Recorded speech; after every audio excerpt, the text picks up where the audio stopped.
बिल्कुल भैया जी बन के आए हैं आज जी जी, पूरा गमछा वमछा और पूरा भैया जी की तरह से आया हूँ मैं आपके दरवाजे पे। इसमें आपकी रॉबिन हुड इमेज है? रॉबिन हुड नहीं है, उसका बाप है वो।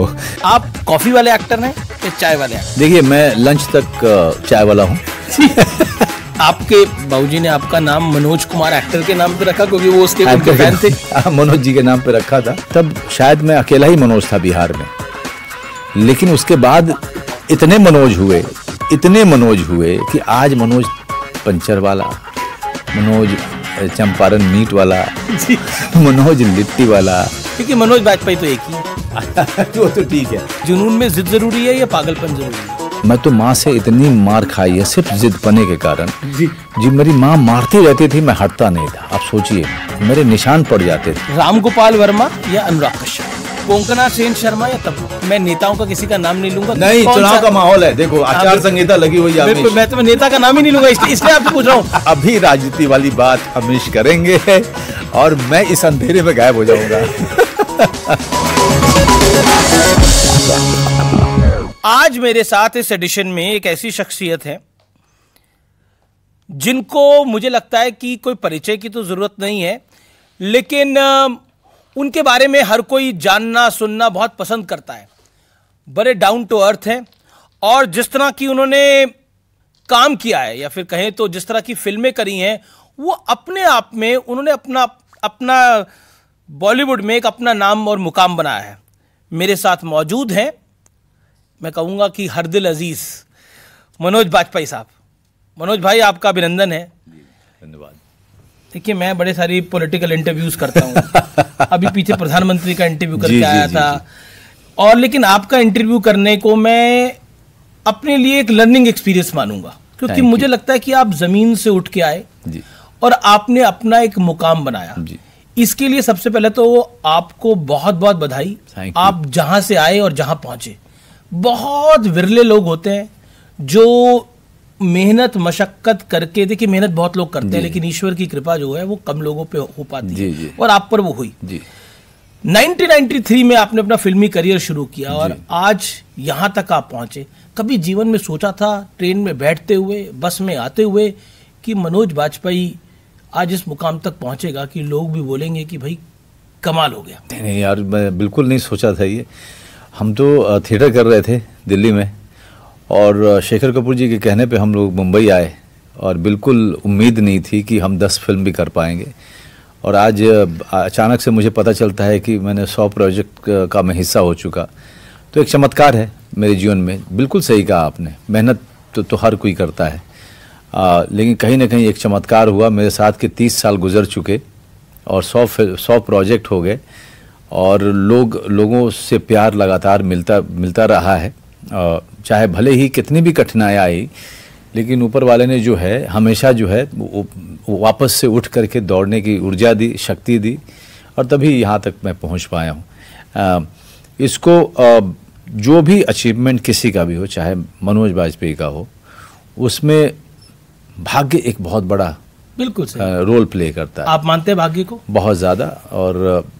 और मेरा अपना मानना है कि अगर आपको दम है कि आपके करने से हो रहा है, तो कभी सोच के देखिएगा कि आपके करने से पहले कुछ नहीं हो रहा था और अचानक से चीज़ें क्यों हो रही हैं। तो जवाब उसी में छुपा है, आपके जीवन में ही छुपा है। लेकिन इंसान की प्रवृत्ति ऐसी होती है कि जब वो अच्छा करने लगता है तो उसको लगता है उसके ही करने से सब कुछ हो रहा है, और जब बुरा समय आता है तो उज्जैन के महाकाल के दरवाजे पे पाया जाता है। सही बात है। तो अगर वो दरवाजे पे लगातार खड़े होता रहे हर परिस्थिति में, तो शायद चीज़ें और आसान हो जाए। तो आप भाग्य को भी मानते हो, विधाता को भी मानते हो? कर्म, हाँ, विधाता को मानता हूँ, कर्मफल भी मानता हूँ, और कर्म में भी विश्वास रखता हूँ। ये देखिए, जो लिखा है वो तो होगा। मैं बड़ा पॉपुलर सा श्लोक है जो गीता से हर कोई वाच देता है, सुना देता है, कर्मण्येव अधिकारस्ते मा फलेषु कदाचन। तो आपके हाथ में तो सिवाय कर्म के कुछ है नहीं, प्रभु ने दिया ही नहीं है। और ऊपर वाला कहता भी है, और ज्योतिष में भी कहते हैं कि 20% आपको दिया गया है, जो आप काम से और अपनी आदत से चीज़ों को बदल सकते हैं। 20%। तो 20% जो हाथ में है उसको तो हम कम से कम इस्तेमाल कर लें कि हम कुछ बदल पाएँ। तो उसी कड़ी में भगवान ने एक और चीज़ दी मेरे साथ में कि मेहनत करने की अथाह ऊर्जा, कभी ना टूटने की शक्ति, जिसके कारण मैं यहाँ तक पहुँच पाया। ये मेहनत तो बहुत ज़रूरी है। अच्छा एक बात बताइए, ये 100वीं फिल्म ही आपको अपनी वाइफ की फिल्म करनी थी? ये क्या आपने मन में सोच रखा था या फिर ये विधि का विधान था? ये आपकी धर्मपत्नी ने बोला था कि 100वीं फिल्म तो मैं बनाऊंगी, प्रोड्यूस करूंगी तुम्हारी? नहीं नहीं, देखिए क्या है, उसमें सब कुछ जो है सब सारी चीज़ें बनती चली गई। और पूर्व सिंह कार्की हमारे फिल्म के डायरेक्टर हैं, उन्होंने मेरी कहानी पे अपना अपने मेरी कहानी पे दिल दे बैठे। उन्होंने मेरी कहानी ले ली। बिल्कुल भैया जी बन के आए हैं आज। जी जी, पूरा गमछा वमछा और पूरा भैया जी की तरह से आया हूँ मैं आपके दरवाजे पे। लेकिन सारा सेटअप हम कर रहे थे, फिर ओसवाल ग्रुप के लोग वो प्रोडक्शन में आ रहे थे, तो शैल और समीक्षा ने कहा कि हम प्रोड्यूस करना चाहते हैं आपके साथ। तो उनके साथ पुराना संबंध उनके पिताजी के साथ, तो मैंने कहा ठीक है आप लोग कीजिए। फिर विनोद भानुशाली जी आ गए, जो उन्होंने बंदा की थी प्रोड्यूस, कि भाई मैं भी रहूँगा। मैंने कहा आप भी आ जाइए। डायरेक्टर, राइटर, एडिटर, ये साउंड, सारी टीम मैंने। एक बंदा काफी आपकी बड़ी शानदार फिल्म थी। बहुत बहुत मतलब आपने ऐसी पहली फिल्म थी जो OTT पे आई और उसको थिएटर में रिलीज करना पड़ा। शानदार मतलब शानदार फिल्म थी वो। जी जी जी। और देखिए हम जो पत्रकार होते हैं ना, ये बड़े कंजूस होते हैं, तारीफ नहीं करते। और मैं ये बात मानता हूँ, और इतनी कंजूसी करते हैं ना, हम किसी नेता की तारीफ नहीं करते, हमको क्रिटिसाइज करना है, हमें एक्टर को भी क्रिटिसाइज करना है। हम क्रिटिसाइज करने को अपना राइट मानते हैं, लेकिन मुझे लगता है कि आज के युग के अंदर यू शुड, देखो नेगेटिविटी हर जगह है, आपको पॉजिटिविटी रखनी चाहिए। जिस व्यक्ति ने अच्छा काम किया और वो काम आपको बोलना चाहिए। मेरे एक बॉस होते थे, एक कहानी बताता हूं, 2 सेकंड सुनाइए। तो मैंने उनसे पूछा कि भाई पत्रकारिता में आया हूं तो सबसे बड़ा रूल क्या है पत्रकारिता का? तो उन्होंने बोला कि अमीश देवगन जिसकी फ्रंट पेज पे स्टोरी है वही उस दिन का बॉस है। तो बोला इसमें कोई गोले मत लगना कि आज तुम जो हेडलाइन, जो पत्रकार हेडलाइन लेके आया है वो उस दिन का बॉस है। जी जी जी। उस बात को रियलाइज करना, जब भी मन में कभी धारणा है तो इस बात को सोच लेना। और मैंने उस बात को गांठ बांधा, चाहे आज मुझे 23 साल हो गए हैं, और मुझे लगता है कि मैं उसको बहुत ही निष्पक्षता के साथ फॉलो करता हूँ। लेकिन आप अपनी बात कर रहे थे, और क्या आपको लगता है कि आप, एक सवाल बड़ा लाइट ही सवाल है, कि आप कॉफी वाले एक्टर हैं या चाय वाले एक्टर हैं? देखिए मैं लंच तक चाय वाला हूँ। लंच के बाद मेरी फास्टिंग शुरू होती है। अच्छा। तो फास्टिंग जब शुरू हो जाती है तो ब्लैक कॉफ़ी या फिर ग्रीन टी। अच्छा। ये 2 चीज़ें हैं जो मेरे फास्टिंग के साथ में बिल्कुल सामंजस्य है उनका। तो ये 2 चीज़ें मैं लेता हूँ। नहीं तो जब तक मैं खा सकता हूँ वो 2-2:30 बजे तक, उस समय तक मैं मसाला चाय अदरक के साथ में, और अदरक कूट के, मतलब? हाँ बिल्कुल कूट के, मतलब मसाला चाय मुझे बहुत पसंद है। कम दूध। हाँ, दूध ज़्यादा दूध नहीं होनी चाहिए, फिर चाय का मज़ा चला जाता है। तो कड़क चाय। हाँ, कड़क चाय पीना मुझे बहुत पसंद है। आपके बाबूजी ने आपका नाम मनोज कुमार एक्टर के नाम पे रखा क्योंकि वो उसके थे? हाँ, मनोज जी के नाम पे रखा था, और मैं मनोज कुमार जी से जब भी मिला तो मैंने उनको यही बोला, और बहुत आशीर्वाद भी दिया उन्होंने। लेकिन बाबूजी ने नाम तो जब रखा था तब शायद मैं अकेला ही मनोज था बिहार में, लेकिन उसके बाद इतने मनोज हुए कि आज मनोज पंचर वाला, मनोज चंपारण मीट वाला, मनोज लिट्टी वाला, मनोज होशियरी, मनोज क्लॉथ मर्चेंट, है ना, मनोज पान वाला। तो आपको बहुत मनोज मिले। देखिए मनोज वाजपेयी तो एक ही है। तो ठीक है, मनोज नाम बहुत कॉमन है बिहार में। आपकी फिल्म के बारे में बात करते हैं, जो भैया जी फिल्म आ रही है, आपकी वाइफ ने इसको प्रोड्यूस किया है, इसमें आपकी रॉबिन हुड इमेज है? उसको कहते हैं कि मतलब वो विलन बोलता है तो वो क्या रॉबिन हुड है, तो उसका पंडित बोलता है रॉबिन हुड नहीं है, उसका बाप है वो। तो एक ऐसा आदमी है जो समाज और गांव और परिवार को साथ लेके चलता है, और सबका कल्याण करने वाला फैमिली मैन है। लेकिन जब उसका पास्ट है जी, वो उतना ही भयावह भी है उस आदमी का। अब वो उस पास्ट में वापस नहीं जाना चाहता है, लेकिन कुछ परिस्थितियां ऐसी बनती हैं जहां पे वो क्या पास्ट पे जाएगा या नहीं जाएगा, ये आपको फिल्म देखनी पड़ेगी। तो ये फिल्म थिएटर्स में रिलीज होगी? थिएटर्स में 24 तारीख को थिएटर्स 24 में तारीख। जी 24 तारीख को थिएटर्स में रिलीज हो रही है और बहुत ही बड़े स्तर पे रिलीज हो रही तो है। आपकी वाइफ आप she was kind enough as a producer? वो और she was strict? नहीं, शबाना जो है वो क्या है उनका कि वो सारे सवाल मेरे ऊपर ही खड़ा करती हैं। अच्छा, इतने पैसे क्यों लेते हो? मैंने अरे भाई मैं बाकी जगह भी इस फिल्म में आपने पैसे कहाँ लिए होंगे? जी, मतलब इस फिल्म में और जब उनको मैं हमेशा कहता हूँ इस फिल्म में देखो मैंने मेरे पैसे तुम लोगों ने कितने घटा दिए। तो ये इस तरह की जद्दोजहद और विवाद चलता रहता है परिवार में। तो इस बार पैसे कहाँ लिए होंगे आपने? वाइफ से कौन पैसे ले रहा है? नहीं ऐसा कुछ नहीं होता है। नहीं भाई, अपनी कंपनी में मैं एक्टर हूँ जी, वो इस बात का पूरा ख्याल रखा जाता है जी। एक घर से निकल के दूसरे घर में जाने ऐसा भी नहीं है, आजकल की आधुनिक महिलाएं ऐसे नहीं मानती हैं। जी। तो एक बात बताइए, जो मुझे समझ आ रहा है आपको गिर के खड़े होने में मजा आता है? बहुत मजा आता है मुझे, और मुझे सबसे मजा आता है जब मैं गिरूं और आसपास वाले कहना शुरू कर दें कि अब वो खत्म हो गया, तो मुझे बड़ा मजा आता है। क्योंकि मुझे प्रोफेशनल करियर में भी वो दौर आया?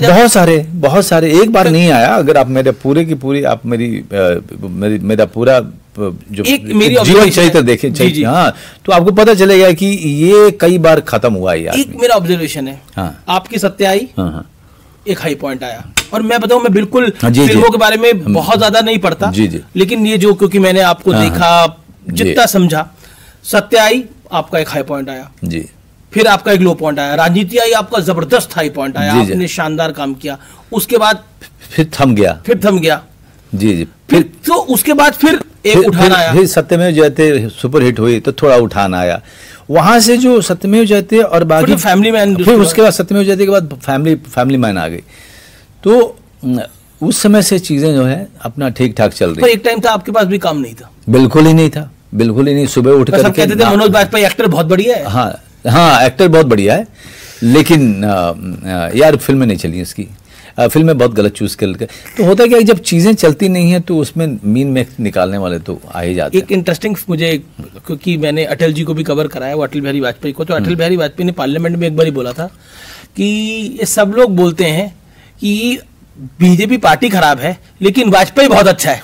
बोले ये अच्छे वाजपेयी का तुम क्या कर रहे हो, मतलब उनको कोई प्रधानमंत्री बनने नहीं दे रहा था। तो मनोज बाजपेयी एक्टर बहुत अच्छा है लेकिन कोई फिल्म नहीं दे रहा, कोई काम नहीं दे रहा। हाँ, तो ये एक मैं तो हमेशा कहता हूँ कि सत्या के बाद इंडस्ट्री तो सेलिब्रेट कर रही थी, लेकिन इंडस्ट्री को पता ही नहीं था कि इस आदमी का करना क्या है। ना ये विलन लगता है, ना हीरो लगता है। अच्छा, एक बॉलीवुड के अंदर कोई बड़ा एक्टर छोटा एक्टर होता है? होता है ना सर, बड़ा स्टार और छोटा स्टार और छोटा एक्टर होता है। अच्छा, बड़ा स्टार और बाकी एक्टर होते हैं। तो बड़ा स्टार जो है वो एक डिफरेंस है, प्राइम मिनिस्टर और होम मिनिस्टर होता है जी। बाकी सब जो है इधर उधर की मिनिस्ट्री मिली होती है। लेकिन ओटीटी ने तो सब बराबर कर दिया है मामला। देखिए ऐसा पब्लिक को तो लगने लग गया है। हाँ। और मैं ये कोई स्टेटमेंट नहीं दे रहा, लेकिन रियलाइज कर रहा हूँ कि मुझे लगता है राजेश खन्ना जी बहुत बड़े सुपरस्टार रहे, अमिताभ बच्चन साहब सुपरस्टार रहे, सुपरस्टार रहे, शाहरुख खान बहुत बड़े एक्टर रहे, सलमान खान बहुत बड़े एक्टर रहे, अक्षय कुमार अच्छे एक्टर, ऐसा नहीं है मतलब। लेकिन अब वो सुपरस्टारडम मुझे नहीं लगता, शायद आप सही कह रहे हो कि अब जो स्टार्स बनेंगे वो सुपरस्टारडम को शायद नहीं देख पाए जो बाकियों ने देखा, क्योंकि उसका सीधा सा है कि अब इतने सारे एवेन्यूज आ गए एंटरटेनमेंट के कि छोटे बड़े थोड़े स्टार हर एवेन्यूज पे आ गए। कोई यूट्यूब स्टार है, कोई टिकटॉक स्टार है, कोई इंस्टाग्राम स्टार है, कोई फेसबुक स्टार, तो कोई रियलिटी शो का स्टार है, और सबको तवज्जो, सबको कैमरास जो हैं चेज कर रहे हैं। अपॉर्चुनिटीज बहुत हुई। ओटीटी पे इतने लोगों को काम मिल रहा है और वो घरों घर तक लोगों तक पहुंचे हैं। अच्छा काम भी यार। ओटीटी पे एक काम जो पॉपुलर होता है, आप यकीन नहीं कर सकते हैं कितने लोग उसको देखते हैं जो थिएटर जो है या सिनेमा जो है थिएटर में, वो उसको सोच भी नहीं सकता है। एक टाइम होता था छोटा पर्दा बड़ा पर्दा जी, मतलब डिफरेंशिएट किया जाता था टीवी, और इस बात को बिल्कुल फैक्चुअली टीवी एक्टर्स को दे वर लुक डाउन। बिल्कुल, लेकिन आज के तारीख में जैसे every big star is on TV, या every big star is on OTT, every big star is on social media. अभी वो समय बदल गया। अभी ओटीटी ने अच्छा, आपको रियलाइज होता है कि ओटीटी ने आपको एक मतलब मुकाम एक नए स्टारडम पे पहुंचा दिया? नहीं, बिल्कुल बिल्कुल, क्योंकि व्हाई नॉट, ये फैमिली मैन प्लस उसके बाद जितने काम किए मैंने लगातार, जो मेरी फिल्मों को लोगों ने देखा, सीरीज को देखा, जो सारे सक्सेसफुल हुए, उसके कारण मैं घरों घरों तक पहुंचा। डायल 100, साइलेंस 2, ये आपको north south east west overseas, मैं कहीं भी जाता हूं, सब न सिर्फ ये वाला काम लोगों ने देखा है, बल्कि पीछे जाकर मेरे काम को ढूंढ ढूंढ के देख रहे हैं। आजकल का माहौल आपको कैसे दिख रहा है? कैसे दिख रहा है मतलब इसका मतलब क्या दिख रहा है? चुनावों के अंदर कुछ दिख रहा है आपको? कुछ महसूस हो रहा है? ये कमाल का चुनाव हो रहा है। कमाल का चुनाव हो रहा है। यहाँ पे जो जनता है ना, बोल ही नहीं रही है। बोल ही नहीं रही है, एक्शन कर रही है सीधा। वो क्या एक्शन करेगी? नहीं, वोटिंग परसेंटेज देख करके आपको लगता है कि एक्शन भी नहीं हो रहा है। ये तो आपको लगता है वोट डालना चाहिए जरूर। देखिए, वो तो प्रजातंत्र का पर्व है, वोट देंगे तभी ये जिंदा रहेगा। 5 साल में ये समय आता है, लेकिन वोटिंग परसेंटेज अगर नीचे जा रही तो उसका कारण क्या है मुझे समझ नहीं आ रहा है। क्या ये तो पार्टियों को भी समझ में नहीं आ रहा है। सब पार्टियां अपनी तरफ मोड़ लेती है। क्या ये तापमान है या फिर कुछ और कारण है? क्या है ये तो मैं नहीं जानता, मैं ग्राउंड पे काम करता नहीं हूँ, मैं तो आप ही लोगों के प्रोग्राम को देखता हूँ और ये बातें सब सोचने समझने की कोशिश करता हूँ। अच्छा, आखिर में ये एक रैपिड फायर राउंड है। हाँ, तो कुछ सवाल आपसे मैं पूछूंगा। राम गोपाल वर्मा या अनुराग कश्यप? राम गोपाल वर्मा। गैंग्स ऑफ वसेपुर या फिर सत्या? सत्या। कोंकणा सेन शर्मा या तब्बू? तब्बू मेरी दोस्त है, तो आई गो विद तब्बू। अच्छा, आज के युग में रणवीर सिंह, रणबीर कपूर या पंकज त्रिपाठी? पंकज त्रिपाठी। पंकज त्रिपाठी। मैं नेताओं का किसी का नाम नहीं लूंगा। नहीं, चुनाव का माहौल है, देखो आचार संहिता लगी हुई है। मैं तो नेता का नाम ही नहीं लूंगा, इसलिए आपसे पूछ रहा हूँ कि आपको आजादी के बाद कौन सा नेता आपको इन्फ्लुएंस करता है? आपको लगता है कि जो प्रधानमंत्री भी रहा हो, कौन सा ऐसा नेता जिसको आपको लगता हो कि हाँ यार ये इस बंदे में दम था? अब प्रधानमंत्री ना भी रहे हो तभी चलेगा। तभी हाँ, डॉक्टर राजेंद्र प्रसाद। डॉक्टर राजेंद्र प्रसाद राष्ट्रपति रहे। जी जी, डॉक्टर राजेंद्र प्रसाद, और हमारे इलाके से आते हैं जी।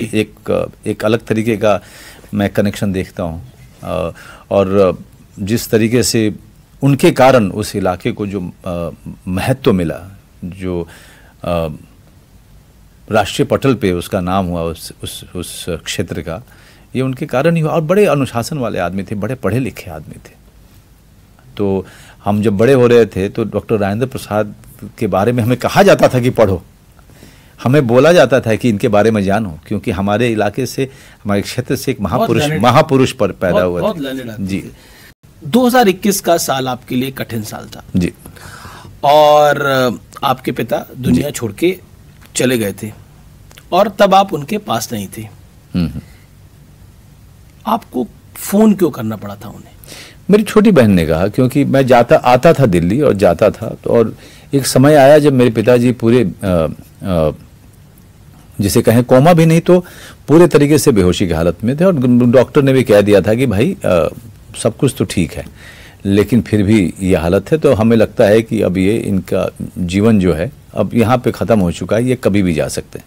ये करते करते काफ़ी महीने गुजर गए। अच्छा। और बहुत तकलीफ में थे वो, तो पूरा परिवार उनसे जाके बोलता था कि आप जो है शरीर छोड़ दीजिए, आप किस मोह माया में हैं, वो जबकि वो बेहोशी में थे, और तब भी कुछ नहीं हो पाया था। मैं आता था, फिर 2 दिन में चला जाता था और वापस शूटिंग पे, किलर सूप की शूटिंग कर रहा था मैं, कोच्चि से करीब 4 घंटे दूर। तब मेरी बहन को अचानक ऐसा लगा, छोटी बहन को, कि मेरे पिताजी मेरे बहुत करीब थे, तो उनको लगा कि शायद ये मनोज भैया के आने का इंतज़ार कर रहे हैं। तो उन्होंने कहा कि भैया आप इनको बोलिए, हम सब लोग बोलते हैं कि इतनी तकलीफ में हैं, अब ये शरीर छोड़ दें, क्योंकि हम लोगों से तकलीफ इनका देखा नहीं जा रहा है, और कुछ सालों से वो तकलीफ में थे। अब उन्होंने मुझे फ़ोन दिया और मुझे बोलना पड़ा मैं अपने पिता को कि आप अच्छे पिता थे, आप अच्छे बेटे थे, आप अच्छे दोस्त रहे, अच्छे पति रहे, आपने सब कुछ किया हम लोगों के लिए, आप अब ये शरीर छोड़ दो, अब ये मेरे ख्याल से अब आपका समय यहाँ पूरा हो चुका है, जो भी मोह माया है आप उसको छोड़िए, आगे का शरीर आपका इंतज़ार कर रहा है। और मैं अगले दिन सुबह मैं मेडिटेशन के लिए सुबह 4 साढ़े चार बजे या 5 बजे मैं बैठा और मेरा फ़ोन वाइब्रेशन पे था, तो वाइब्रेट करना शुरू हुआ और सुबह का समय था, 4:45-5 बजे का। और मुझे ये एहसास था कि इस समय कोई फ़ोन नहीं करता है मुझे। पता नहीं क्या हुआ कि मैंने मेडिटेशन छोड़ दिया और मैंने फ़ोन की तरफ देखा तो मेरा छोटा भाई वो फ़ोन कर रहा था। मुझे एहसास हो गया, मैंने फ़ोन उठाया तो उसने कहा मनोज भैया निकल जाइए। मैंने कहा गए? तो उसने कहा हाँ बाबूजी चले गए। आपकी बात मान ली। हाँ मेरे लिए बड़ा कठिन, मैं उस वाक्य को ज़्यादा बात नहीं कर सकता, बड़ी परेशानी होती है। हाँ मुझे भी बहुत, जब मैं आप बता रहे हो तो मैं खुद बहुत ज़्यादा जी, जिसे कहते हैं, मेरे पास भी जी अगला क्या पूछना है शायद मैं भूल गया हूँ, ब्लैकआउट जिसे कहते हैं, वो इस तरह का हो जाता है। मेरा असिस्टेंट था जो वैन में था जब मैं उनको बोल रहा था, और मैं अपने असिस्टेंट को दूर देखा तो मेरी बातचीत सुन रहा था और वहाँ पे वो ज़मीन पे बैठ करके दहाड़े मार के रो रहा था मेरी सिर्फ बात सुन करके। लेकिन चूंकि मैं बोल रहा था और मैं पूरी ईमानदारी से बोल रहा था और मैं बाबूजी की तकलीफ को सोच के बोल रहा था, तो मैं उतना डिस्टर्ब नहीं था। मैं सिर्फ था कि ये किसी तरह से अब इस तकलीफ का अंत हो, इनका ये चले जाए। उस समय मुझे नहीं लगा था कि उनके जाने के बाद मैं कई सालों तक उनको मिस करूंगा। और जब भी आप मित्र लोग जो है बोलते हो वाकया, तो मेरे लिए बड़ी तकलीफ हो जाती है। जी जी। अच्छा, आमिर खान या शाहरुख खान? दोनों, मतलब शाहरुख ऐसे, मतलब उसको जानता हूँ मैं, थोड़ा बहुत जानता हूँ। मतलब हम लोग एक दूसरे को के साथ में 1-1.5 साल रहे थे थिएटर ग्रुप में, तो जाहिर सी बात है कि मैं उसी का नाम लूँगा। जी चलिए, आपने हमें इतना समय दिया और काफ़ी दिल की बात करी, और मुझे भी उम्मीद है कि आपने भी मुझे अक्सर बड़ी हार्ड न्यूज़ पढ़ते हुए देखा होगा। इस तरह का संवाद हमेशा डर लग रहा था कि अभी राजनीति वाली बात अमीश करेंगे और मैं इस अंधेरे में गायब हो जाऊंगा। आज के युग का आपको कोई नेता पसंद नहीं है? यार आज के युग में दिक्कत क्या है ना कि जैसे ही आप पसंद करना शुरू करते हो फिर वो अगले दिन जो है वो निराश कर देता है। हर नेता के साथ यही होता है। तो इसीलिए मैंने, अब राजनीति, आप लोग पूछते हो ना राजनीति में जाओगे कि नहीं जाऊँ, मैं कहता नहीं जाना है मुझे। अब किसी ने राज्यसभा दी तो क्या करोगे? क्या करूँगा? मना कर दूंगा। हाँ मतलब यार देखो यार भैया, मैं तो सोच रहा हूँ कि अपने 10 साल 12 साल के बाद काम कम करके मैं ऋषिकेश में घर लूँ और वहाँ पे अध्यात्म में को अपना समय दूँ, है ना। मेरी बड़ी इच्छा है, दिली इच्छा है कि मेरा जीवन समर्पित हो अध्यात्म की तरफ। देखते हैं आगे क्या होता है भविष्य। आप लिखते भी हैं? थोड़ा बहुत। कुछ लिखा, कुछ थोड़ा बहुत, कुछ बोलना चाहेंगे या कुछ ऐसा कुछ लिखा नहीं कि मैं बोलना चाहूँ, लेकिन वो जो लिखता हूँ मैं वो बड़ा व्यक्तिगत होता है। वो सब चीजें कुछ मन में हो जिसको आप आखिर में बोलना चाहें हमारे दर्शकों के लिए? मैं सिर्फ इतना कहना चाहूँगा कि चुनाव का माहौल है, मैं आपको खुश कर देता हूँ। चुनाव का माहौल है, 5 साल के लिए जो भी नेता चुनिए ऐसा चुनिए जो आपकी सोचता हो और जो इस देश के लोगों के बारे में सोचता हो, और एक ऐसा देश बनाए जो इस विश्व में सबसे शांति प्रिय हो, जो नॉर्थ साउथ ईस्ट वेस्ट सबको साथ लेके चले। बहुत बहुत धन्यवाद आपका हमारे साथ आने के लिए, और आपके साथ बात करके एक लर्निंग एक्सपीरियंस रहा मेरे लिए भी। और आप बहुत बहुत मेहनती, बहुत बहुत काबिल व्यक्ति हैं, और ईश्वर आपकी रक्षा हमेशा करता रहे।